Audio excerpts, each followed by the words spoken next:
Hey, this is George back with the New Hunter's Guide, the YouTube channel and podcast helping new hunters get started and helping active hunters learn new things. We've got a few flurries today, but I want to talk about how long you should wait before you try to recover a deer.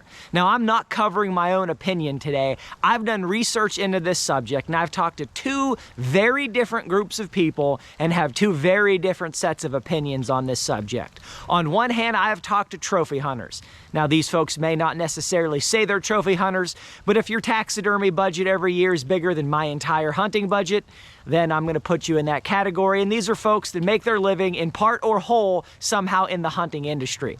On the other hand, I have talked to butchers and as well as one chef. These are people who make their living cutting up or cooking animals. Now, the way you look at this, there's two different schools of thought. And if you just ask this question on the internet, you're going to get all kinds of answers. And it's good to know what is behind those perspectives. So number one, the trophy hunter's perspective.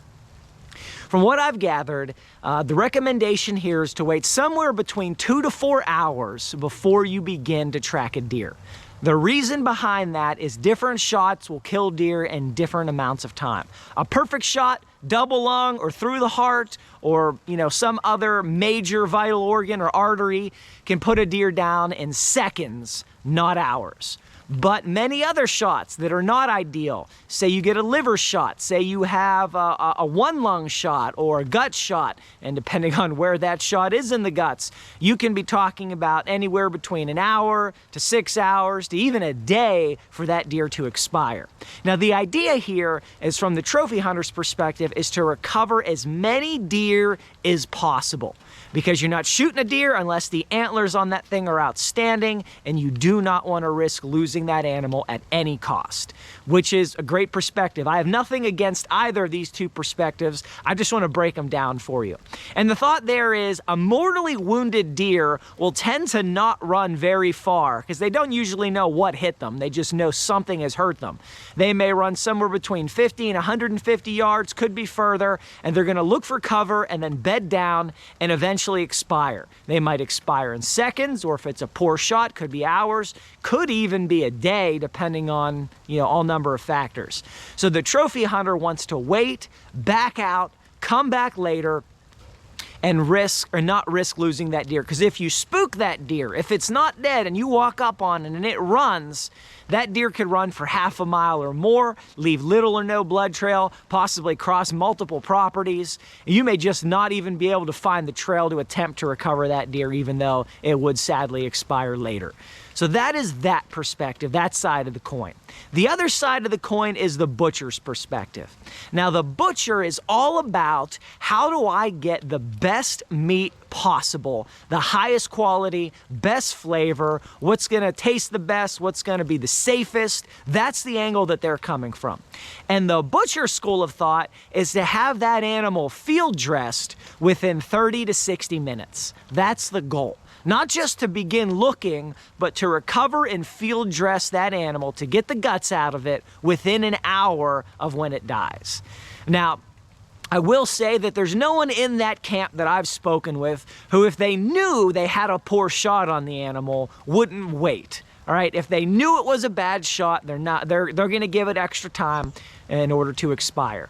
But the idea there usually is to begin tracking the animal within 15 to 20 minutes because you're trying to get it field dressed quickly. And the reason, the thought, the logic behind that is bacteria begin to multiply immediately once that animal dies. You begin to have bloating, you begin to have leaching into the meat of different flavors. Depending on where you shot it, you may have gone through different organs, and you might have things spilling inside the body, and that can impact the meat, the flavor, the quality, and you can have more loss if you wait too long.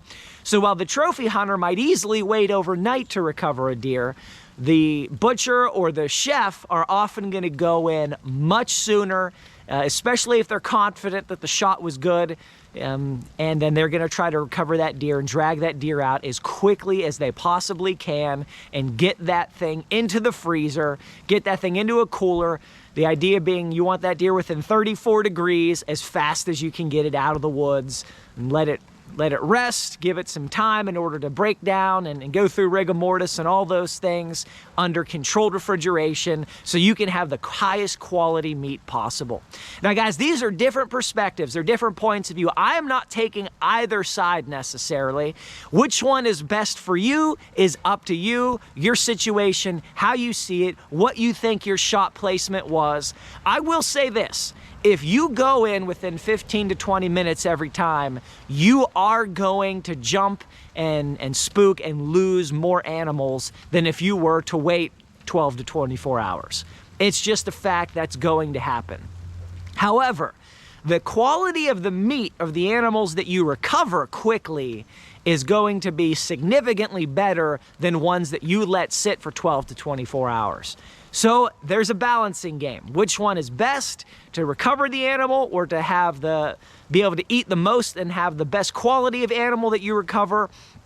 That is a big debate. I'm not trying to solve that here, but I wanted you to understand both perspectives, both answers, and then you can weigh and judge which one is best for you. Till next time, God bless you guys, and go get them in the woods.